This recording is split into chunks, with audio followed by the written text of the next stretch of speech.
McClymans from Office Pride Commercial Cleaning in Fayetteville, Arkansas. And we're continuing with the study in Proverbs 31 on the responsibilities of leaders. And just to remind you of where we are in this study, the king, Lemuel, is reflecting on the advice that his mother gave him. And in verses 3 through 5, she told him not to be self-indulgent, but instead, in verses 6 through 9, to give your resources to the poor and needy and to speak up for them, to actively take a role in their defense.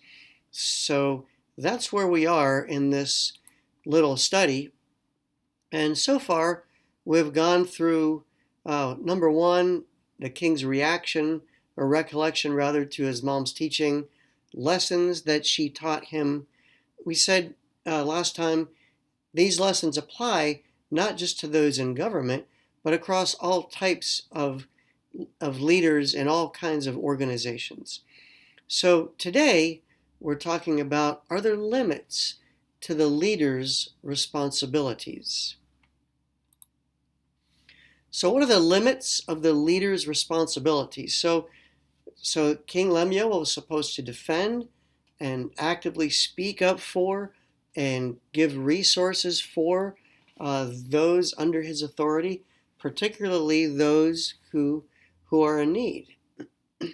But he's not responsible for making decisions for his subjects, so to speak, or for those who inhabit his kingdom. He's not responsible for making decisions for them outside of work. So they've got responsibilities for the behaviors and thoughts and actions in their lives, and he can't dictate those. Now, he might, if he's asked, be able to give some advice, but the leader cannot give counsel beyond what they're capable, beyond their licensing or their expertise. For example, if they're not a medical doctor or an attorney or a counselor, they can't give advice, professional advice in those fields. If they're not a tax expert, they can't give really good tax advice. Now, they can point them to a CPA or the IRS website or a good medical doctor or something like that, but you have to be careful about giving counsel beyond the scope of your capabilities and of getting too involved in employees' lives. Now, we've probably all had employees who are very needy and who are having super difficult struggles in their lives, and they need us. We want to give them a cup of cold water or visit them in the hospital or something like that. But when it becomes too consuming to the point where we're not able to take care of or care for the needs of everybody else, then that becomes too much.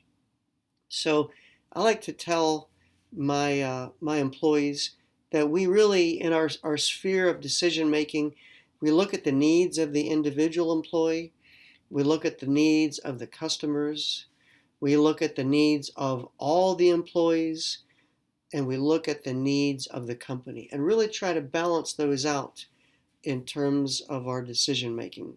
So be careful about getting too involved in your employees' lives outside of work. You certainly don't want to meddle, and you don't want to get to the point where your focus is off your other employees. Now, you can't force your employees to take your advice. No matter how good your advice might be, your training, your help, whatever, you can't force them to do what you want them to do. You can offer them great training for like in my case, I can give them training and BSCAI, registered building services manager training, and offer to make them a real expert. But if they don't want it, then they don't have to take it. Now, at some point, if their behaviors go outside the bounds of my kingdom or your kingdom, meaning our business, if their behaviors are not consistent with the rules of the kingdom, then they have to leave that kingdom. They can't work here anymore, and you're not responsible to keep them. As long as you've clearly defined the rules of your kingdom, what you expect from them, and how you expect them to interact with teammates, with customers, uh, in terms of increasing their skills, learning, growing, etc. You make those expectations clear.